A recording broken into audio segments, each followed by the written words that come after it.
आ, हमने diode diode पढ़ लिया था। पीएन जंक्शन डायोड हमने पढ़ा था, उसकी वर्किंग देखी थी। और फिर हमने ये बताया था कि बैटरी जब एक डायोड से कनेक्ट की जाती है तो फिर वो डायोड किस तरह से बिहेव करता है। हमने दो मोड्स बताए। डायोड को हम फॉरवर्ड बायस मोड में कनेक्ट कर सकते हैं, रिवर्स बायस मोड में कनेक्ट कर सकते हैं। डायोड में दो तरह के, दो टाइप्स के करंट्स होते हैं, diffusion current and drift current. ठीक है। और हमने फिर दोनों मोड्स के एनालिसिस में ये कंक्लूड किया था कि फॉरवर्ड बायस मोड में डिफ्यूजन करंट डोमिनेट करता है, रिवर्स बायस मोड में ड्रिफ्ट करंट डोमिनेट करता है। फॉरवर्ड बायस मोड में करंट की वैल्यू, करंट का मैग्नीट्यूड रिवर्स बायस के कंपैरिजन में काफी हाई होता है, काफी ज्यादा होता है। इसीलिए हम उसे फॉरवर्ड बायस बोलते हैं, because the orientation, that orientation of battery supports the electric current.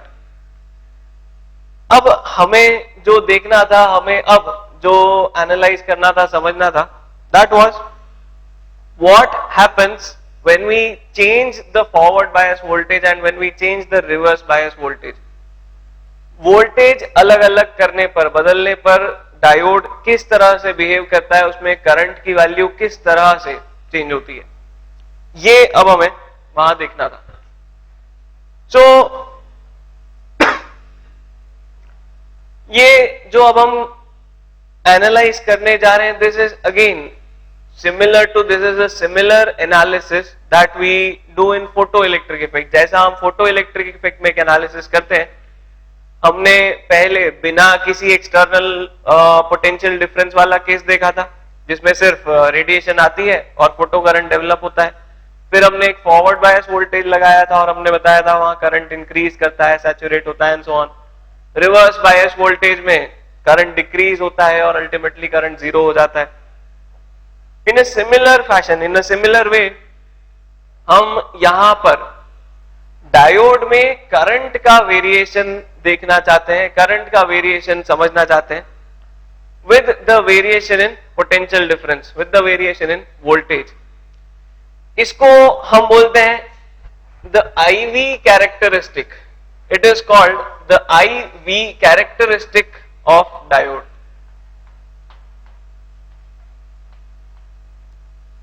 Characteristic हम इसलिए बोलते हैं बिकॉज जो वेरिएशन हम यहां देखेंगे, it will be a characteristic variation IV graph for diodes. कोई सा भी डायोड अगर हम लेंगे तो हमें इसी तरह का वेरिएशन मिलेगा।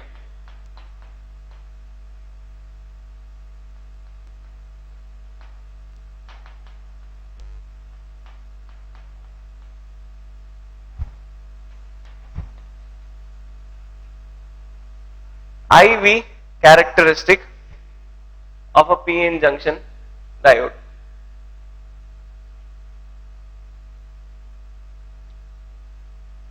ठीक है, हम बिल्कुल उसी तरह का एनालिसिस करना चाहते हैं। हम कह रहे हैं जैसा हम फोटो इलेक्ट्रिक इफेक्ट में करते हैं, वोल्टेज को धीरे धीरे बढ़ाया जाए, चेंज किया जाए।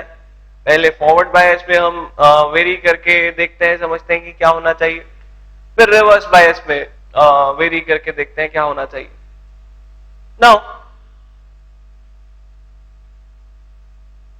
IV कैरेक्टरिस्टिक में पहले हम फॉरवर्ड बायस वाला ही केस देखते हैं। जब बैटरी फॉरवर्ड बायस में लगाई गई है, यहां हम बोले the diode is forward biased, the circuit is forward biased, there is forward biasing of the diode. हमने फॉरवर्ड बायस में कुछ इस तरह का केस बताया था। The P side is connected to the positive, the N side is connected to the negative terminal of the battery, and the depletion layer is very thin। depletion layer जो है वो बहुत पतली हो जाती है।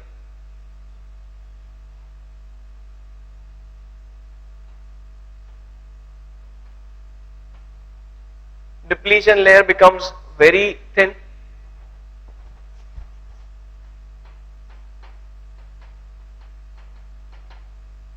Potential barrier decreases the diffusion current increases.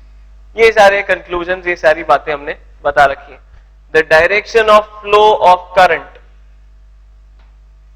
Is from P to N side. जैसी battery लगी है, वो बैटरी जिस तरह से करंट फ्लो करवाती, बिल्कुल उसी डायरेक्शन में यहां करंट फ्लो होगा, from P to N side.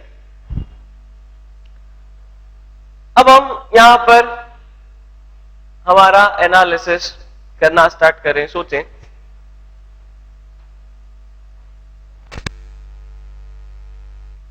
कि इस फॉरवर्ड बायस वोल्टेज को इंक्रीज करने पर, इस फॉरवर्ड बायस वोल्टेज को इंक्रीज करने पर, हमने एक वेरिएबल बैटरी ले ली, वेरिएबल पोटेंशियल डिफरेंस की, वेरिएबल ईएमएफ की बैटरी ले ली।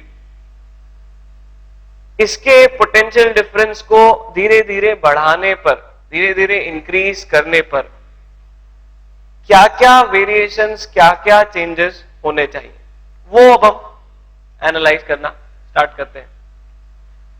जैसे जैसे हम ये पोटेंशियल बढ़ाते जाएंगे, हमने बताया था ये प्लस टर्मिनल, पॉजिटिव टर्मिनल जो इधर से माइनस चार्ज खींचते जाएगा, ये माइनस वाला टर्मिनल यहां से प्लस चार्ज पुल करते जाएगा, and this charge will keep on decreasing. ये जो दोनों तरफ चार्ज है वो कम होता ही जाएगा। Because of the decrease in charge यहां पर वोल्टेज कम होता जाएगा, जो पोटेंशियल बैरियर है, जो पोटेंशियल बैरियर है वो कम होता जाएगा। This is our first conclusion, ये हम सबसे पहला एक कंक्लूजन बोलते हैं। As V naught is increased, as V naught is increased, potential barrier decreases। जैसे जैसे हम V naught को बढ़ाते जाएंगे, पोटेंशियल बैरियर कम होता जाएगा, potential barrier will keep on decreasing.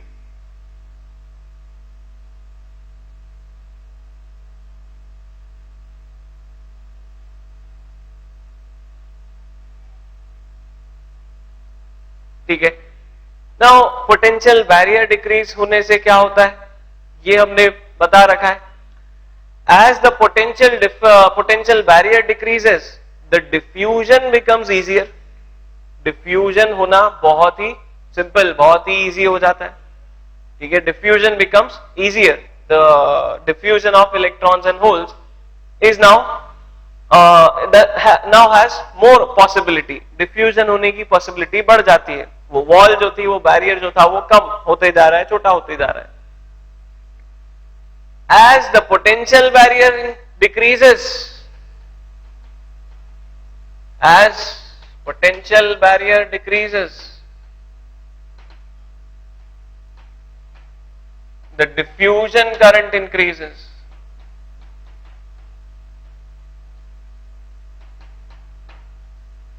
The diffusion current increases, or we can say the net current increases. क्योंकि drift current तो हम बता चुके हैं कांस्टेंट है, ड्रिफ्ट करंट में कोई खास वेरिएशन नहीं होता है, it almost remains constant, or we are assuming that it remains constant because the temperature remains constant. Temperature में कोई खास वेरिएशन नहीं आता है। But as potential difference decreases, the diffusion current increases and thus the net current increases. जो net current है, जो total current है, वो बढ़ने लगता है। Now again इस जगह पर भी फिर से एक सैचुरेशन जैसी चीज होने लगती है, हमें मिलने लगती है, बिकॉज ये पोटेंशियल बैरियर जो है ये छोटा होता ही जा रहा है, ये कम होता ही जा रहा है। ठीक है, मतलब हम कुछ ऐसा माने कि जब वॉल बहुत ऊंची थी, जब कोई पोटेंशियल डिफरेंस नहीं था, तो 100 में से 1 इलेक्ट्रॉन 2 इलेक्ट्रॉन शायद जा पा रहे थे। वॉल थोड़ी नीचे आई तो 5 इलेक्ट्रॉन 6 इलेक्ट्रॉन, वॉल जब थोड़ी और छोटी हुई तो 10 इलेक्ट्रॉन 12 इलेक्ट्रॉन। लेकिन जब वॉल बहुत ही छोटी हो जाए, ठीक है, वॉल जो है वो मात्र मान लो 4-5 इंच की ही बचे, बहुत ही छोटी सी वॉल, एक स्टेप जितनी वॉल ही बचे, when the potential barrier, when this potential barrier becomes very very small, it becomes negligible, almost negligible, तब ऑलमोस्ट जितने भी इलेक्ट्रॉन्स और होल्स वहां प्रेजेंट हैं, जितने भी इलेक्ट्रॉन्स और होल्स वहां पर होंगे, उन सबके लिए अब डिफ्यूज होना पॉसिबल हो जाएगा. They all will now be able to diffuse. उन सब में डिफ्यूजन होना पॉसिबल हो जाएगा. Suddenly there will be a huge increase in diffusion current. एक लिमिट के बाद, एक सर्टेन लिमिट के बाद, जब ये पोटेंशियल बैरियर बहुत ही कम हो जाएगा, ठीक है, हम V नॉट बढ़ाते जा रहे हैं, एक पर्टिकुलर वोल्टेज के बाद, एक वोल्टेज के पोटेंशियल बैरियर बहुत ही कम हो जाएगा, and the diffusion will become very very large. The diffusion current will rapidly increase. Diffusion current जो है वो एकदम से सडनली बहुत ज्यादा बढ़ जाएगा, because now the number of charge carriers which are able to cross this barrier, that has increase. जो नंबर ऑफ चार्ज कैरियर्स अब इस बैरियर को क्रॉस कर सकते हैं वो एकदम से बहुत ज्यादा हो गए, वो एकदम से बहुत बढ़ गए, ठीक है. Eight a certain value, after a certain value of V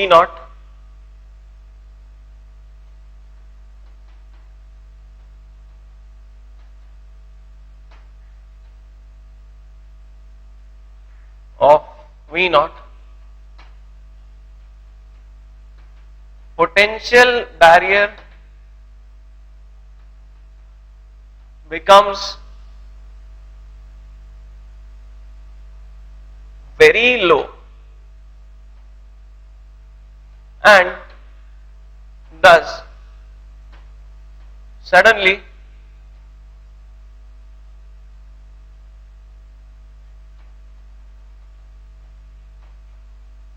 diffusion current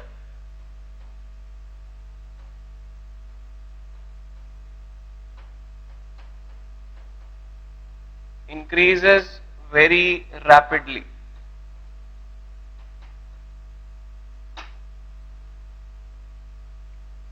ठीक है, हम क्या बोल रहे हैं यहां पे, फिर से पूरा जो हमारा एनालिसिस है, पूरा जो चेन ऑफ थॉट है, V नॉट हम बढ़ाते जा रहे हैं, पोटेंशियल बैरियर कम होता जा रहा है, पोटेंशियल बैरियर के कम होने से डिफ्यूजन करंट बढ़ता जा रहा है. But when the potential barrier becomes very low, जब पोटेंशियल बैरियर बहुत ही छोटा हो जाता है, बहुत ही कम हो जाता है, V नॉट हम बढ़ाते जा रहे हैं, पोटेंशियल बैरियर जब बहुत ही छोटा हो जाता है, बहुत कम हो जाता है, at that point of time the number of charge carriers diffusing from P side to N side and N side to P side suddenly increases. वो एकदम से बहुत ज्यादा हो जाते हैं. वो बहुत ज्यादा हो जाने से डिफ्यूजन करंट बहुत ज्यादा हो जाता है.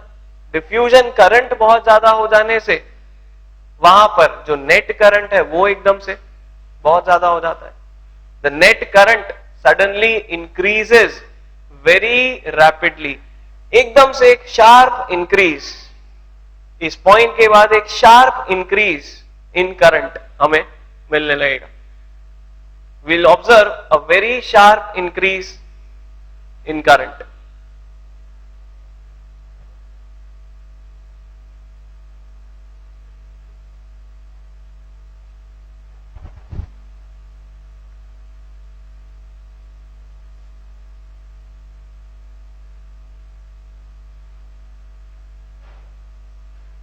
ये यहां पर फॉरवर्ड बायस में वोल्टेज को चेंज करने का पूरा एनालिसिस हो जाता है. वोल्टेज को अगर हम इस तरह से बदलते जाएं, बढ़ाते जाएं, तो इस तरह से वहां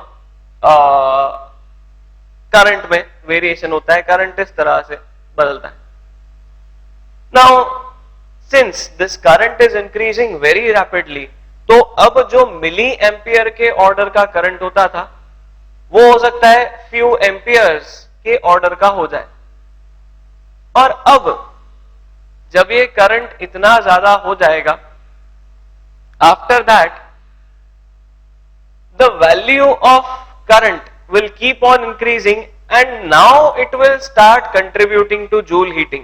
अब वहां पर वो जूल हीटिंग होना स्टार्ट हो जाएगी। और हम फिर यहां पर कहते हैं अगर वोल्टेज को बहुत ज्यादा बढ़ाया जाए, ठीक है, इस वोल्टेज से इसको बहुत ज्यादा अगर बढ़ाया जाए, जो हम ये एक लिमिट बता रहे हैं, एक सर्टेन वैल्यू बता रहे हैं, इसके बाद अगर इसे बहुत ज्यादा हमने और बढ़ाया, इंक्रीज किया, then the diode gets destroyed. जो डायोड होता है वो जल जाता है, वो बर्न हो जाता है, वो पूरी तरह से खराब हो जाता है, ठीक है। दिस वोल्टेज, जो ये वोल्टेज हम यहां पर बता रहे हैं, it is known as the knee voltage.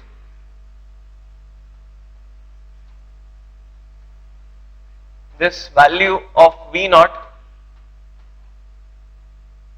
is known as the knee voltage.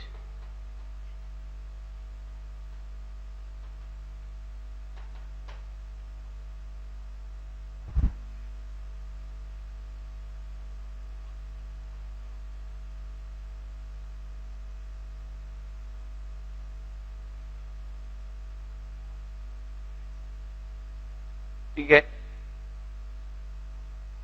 इसे हम नी वोल्टेज बोल देते हैं यहां पर। और इस वोल्टेज के बियॉन्ड, इस वोल्टेज के बियॉन्ड जो करंट की वैल्यू है डायोड में, वो हमें काफी ज्यादा मिलने लगेगी। Before this knee voltage the value of current in the diode will be very low. जैसे ये नी वोल्टेज अटेन हो जाएगा, उसके बाद करंट की वैल्यू एकदम से बढ़ने लगेगी, बहुत ज्यादा हो जाएगी।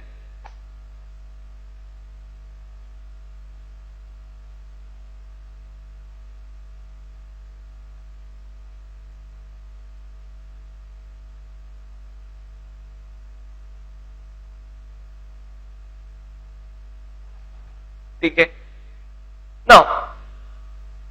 इसके बाद बस जो एक लास्ट पॉइंट हम और बता रहे हैं, जो हम बोल रहे हैं, ठीक है, उसको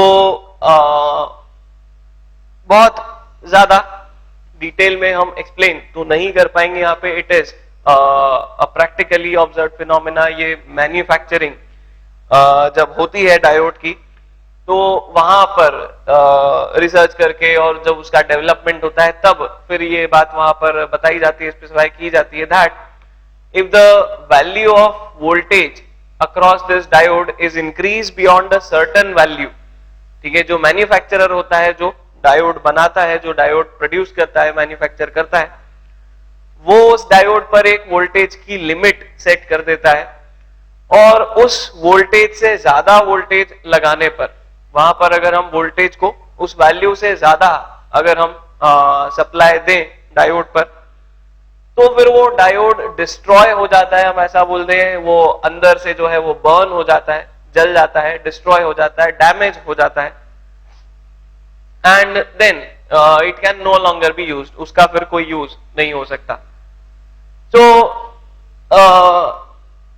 वो जो एक वोल्टेज है, उसका कोई थ्योरेटिकल हम यहाँ पर वैल्यू या कैसे वो डिसाइड होती है वो नहीं बता पाएंगे। It is a practical aspect. वो एक प्रैक्टिकल एस्पेक्ट है, उसको मैन्युफैक्चरर डिजाइन करते वक्त, टेस्टिंग करते वक्त उसको डिटरमाइन करता है, और वो उस पर स्पेसिफाई कर देता है कि इस पर जो है 10 वोल्ट से ज्यादा सप्लाई नहीं देना है, वरना ये डिस्ट्रॉय हो जाएगा। ठीक है, अब हम रिवर्स बायस पर आते हैं। What happens when reverse bias voltage is applied. अगर हम रिवर्स बायस वोल्टेज लगाएं तो फिर क्या होता है वो देखते हैं।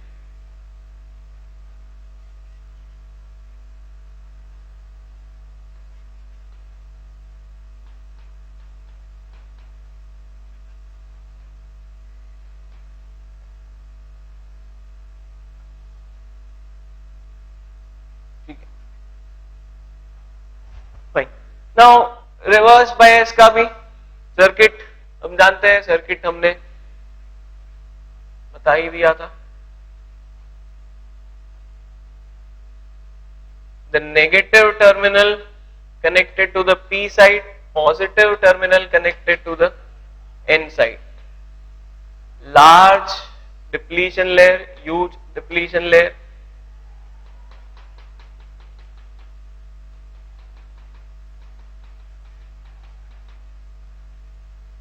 इस तरह से direction of current from N to P side, जो करंट है वो from N to P side होगा.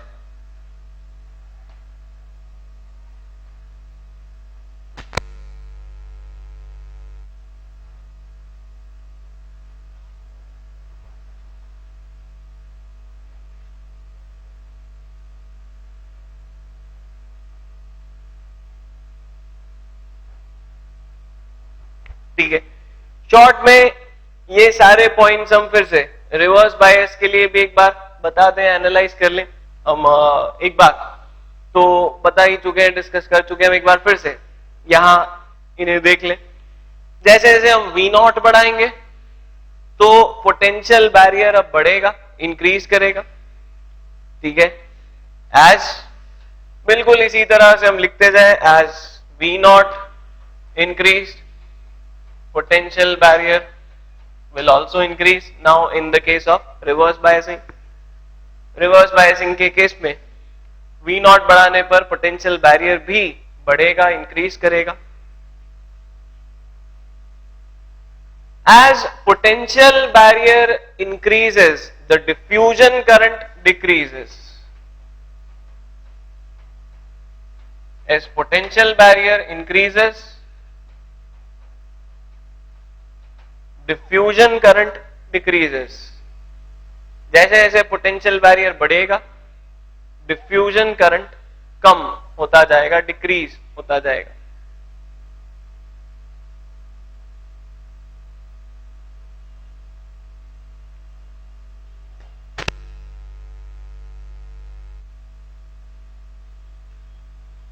रिवर्स बायस में याद है हमने क्या बताया था, हमने कहा था that the drift current dominates. The drift current dominates, the diffusion current becomes negligible. Drift current is mainly controlled by the temperature. Drift current जो है वो सिर्फ और सिर्फ टेम्परेचर पर डिपेंड करता है. टेम्परेचर जितना हाई होगा, ड्रिफ्ट करंट उतना ही ज्यादा होगा.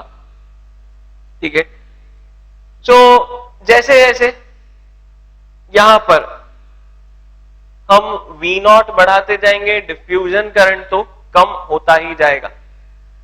एक पॉइंट ऐसा आ जाएगा जब डिफ्यूजन करंट का कोई सिग्निफिकेंस ही नहीं बचेगा, इट विल बिकम नेग्लिजिबल.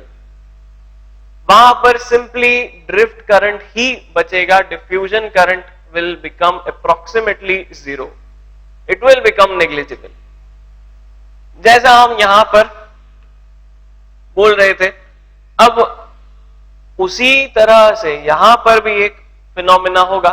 ठीक है, हम बोलेंगे at a certain value of V0, after a certain value of V0, the diffusion current becomes negligible.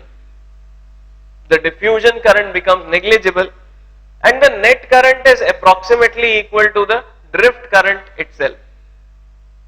जैसे जैसे हम ये V0 बढ़ाते जाएंगे, एक टाइम ऐसा आ जाएगा जब V0 जो डिफ्यूजन करंट जो है वो नेग्लिजिबल हो जाएगा.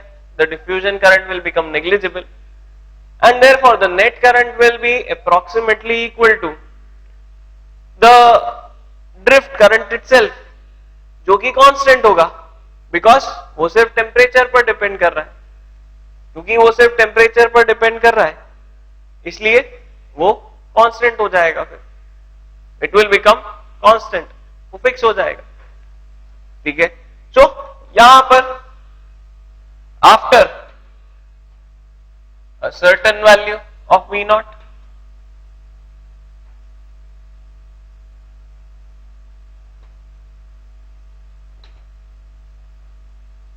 diffusion current becomes almost negligible. Diffusion current becomes negligible.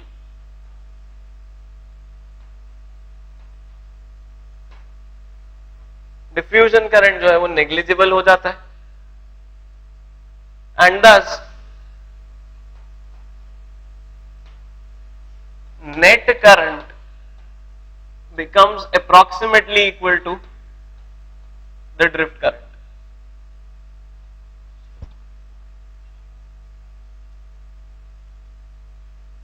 The net current becomes approximately equal to the drift current itself, which is constant, which will remain constant because it depends only on temperature. और हम मान रहे हैं कि temperature का variation यहां नहीं हो रहा है. We are assuming the temperature to be constant.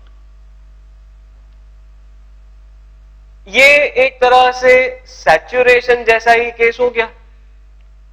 Current पहले थोड़ा सा वेरी हुआ, डिफ्यूजन करंट नेग्लिजिबल हो गया, और जो नेट करंट है वो कांस्टेंट ड्रिफ्ट करंट के ही बराबर हो गया. Thus, the net current becomes approximately equal to drift current, which remains constant. ये जो करंट है ये कांस्टेंट रहता है, which remains almost constant.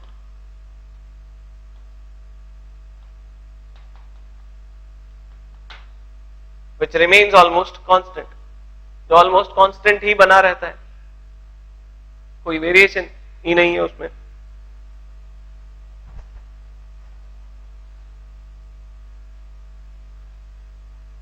Now again in reverse bias also, reverse bias में भी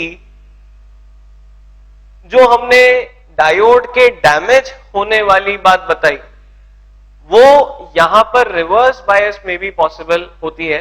बिकॉज जैसे जैसे हम यहां पर वोल्टेज बढ़ाते जाएंगे, जैसे जैसे हम यहां पर वोल्टेज बढ़ाते जाएंगे, यहां पर इस रीजन में इलेक्ट्रिक फील्ड एकदम से बढ़ने लगेगी. The electric field will keep on increasing. जैसे जैसे इलेक्ट्रिक फील्ड बढ़ती जाएगी, इंक्रीज होती जाएगी, तो हम जानते हैं at a certain value even insulators break down, insulators का भी ब्रेक डाउन हो जाता है. ठीक है, जैसे हमने एयर के लिए हमने इलेक्ट्रोस्टैटिक्स में देखा है 3 into 10⁶ वोल्ट पर मीटर पर उसका ब्रेक डाउन हो जाता है. इट स्टार्ट्स कंडक्टिंग, वो कंडक्ट करना स्टार्ट कर देती है. Similarly, in a similar way, when the voltage becomes very large, जो वोल्टेज है वो बहुत ज्यादा जब हो जाता है, तो यहां पर फिर बॉन्ड्स उस इलेक्ट्रिक फील्ड की वजह से ब्रेक होने लग जाते हैं. The bonds start breaking due to the large value of electric field. और वहां पर फिर एकदम से जो नंबर ऑफ चार्ज कैरियर्स है वो बहुत ज्यादा हो जाते हैं, वो बढ़ जाते हैं. And due to the sudden increase in number of charge carriers the current suddenly increases. ये जो ड्रिफ्ट करंट है यही एकदम से बहुत ज्यादा हो जाता है, बहुत ज्यादा बढ़ जाता है. ड्रिफ्ट करंट ना बोले हम ऐसा बोले कि इसी डायरेक्शन में जो करंट है N to P डायरेक्शन में ही जो करंट है, यहां पर ही जो इलेक्ट्रॉन और होल क्रिएट होंगे वो एकदम से large amount of current produce करने लगेंगे. Due to that large amount of current again the diode will get heated up. Diode बहुत ज्यादा हीटअप हो जाएगा. It can get damaged. Diode जो है वो डैमेज हो जाता है. फिर diode get burn, it gets damaged. उसका फिर कोई यूज नहीं बचता है. It can not be used further. ठीक है, इस तरह से जो ये डायोड का डैमेज होता है we call it avalanche breakdown of the diode. We call it avalanche breakdown of the diode. Avalanche का क्या मतलब होता है? एवलांच मींस आंधी तूफान आ जाना एकदम से. ठीक है, बहुत बहुत तेज आंधी, बहुत तेज तूफान जो आता है उसको हम एवलांच बोलते हैं. सो इसे हम एवलांच ब्रेकडाउन बोल रहे हैं बिकॉज हमने क्या बताया, वो इलेक्ट्रिक फील्ड बहुत ज्यादा हो जाने से due to the sudden increase in electric field when V naught is increased beyond a further value, beyond a certain value, the material gets broken down, material का इलेक्ट्रिक ब्रेकडाउन हो जाता है। Material का इलेक्ट्रिक ब्रेकडाउन होने का क्या meaning होता है कि वहां बॉन्ड्स ब्रेक होना स्टार्ट हो जाते हैं। हमने बताया था इस तरह से हर जगह एक प्लस चार्ज और माइनस चार्ज सेंटर होता है, ये प्लस माइनस स्ट्रेच होते जाते हैं, स्ट्रेच होते जाते हैं, अल्टीमेटली वो बॉन्ड टूट जाता है। उसी तरह से यहां पर इलेक्ट्रॉन्स और होल्स हैं, वो एक दूसरे से दूर पुल होते जाएंगे इलेक्ट्रिक फील्ड की वजह से। At a certain value of electric field the bonds will start breaking down, bond जो है एकदम से ब्रेक होना चालू हो जाएंगे। And there will be a large number of charge carriers in that region, एकदम से वहां पर ढेर सारे चार्ज कैरियर्स बनने लगेंगे। वो चार्ज कैरियर्स एकदम से करंट की वैल्यू को बढ़ा देंगे और वो डायोड फिर से डैमेज हो जाएगा। डायोड इसीलिए वापस डैमेज हो सकता है, डैमेज हो जाएगा। So that breakdown voltage is again specified by the manufacturer, वो भी अगेन हम theoretically बता नहीं सकते कि exactly कितना होगा, कहां पर ब्रेकडाउन होगा। It is specified by the manufacturer after various research and testing, वो जब अपनी लैब्स में टेस्टिंग करते हैं, रिसर्च करते हैं, तो वो उस ब्रेकडाउन वोल्टेज को डिटरमाइन करते हैं और फिर वो वोल्टेज उस डायोड पर स्पेसिफाई कर दिया जाता है। उस वोल्टेज से ज्यादा हमें रिवर्स बायस में नहीं लगाना होता है, otherwise the diode will break down and it can not be further used. ठीक है, ध्यान रहे हम क्या बोल रहे हैं। अगर एक बार एवलांच ब्रेकडाउन हो गया, अगर एवलांच ब्रेकडाउन हो गया तो फिर डायोड यूज हो ही नहीं सकता। उसको हम फॉरवर्ड बायस में भी नहीं, रिवर्स बायस में नहीं, हम उसको यूज कर ही नहीं सकते। फिर वो खराब हो गया, वो डैमेज हो गया, उसका कोई यूज नहीं है, उसका अब कुछ नहीं किया जा सकता, उसका ब्रेकडाउन हो गया है। The diode is now not is useless, it can not be used.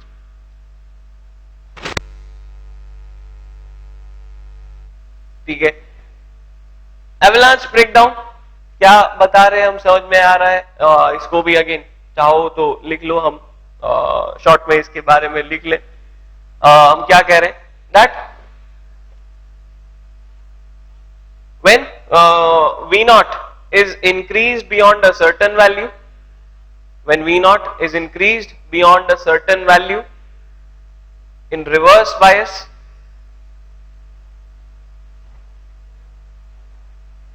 then the electric field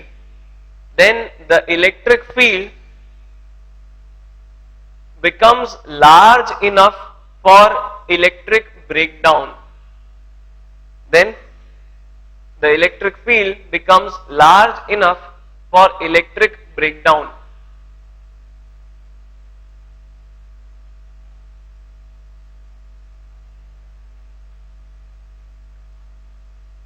Bonds are broken,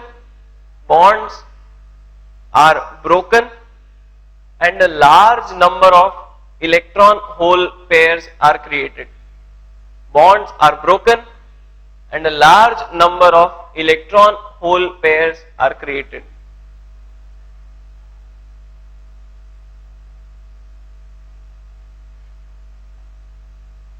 Which result in a large value of current, which result in a current of large magnitude, which result in a current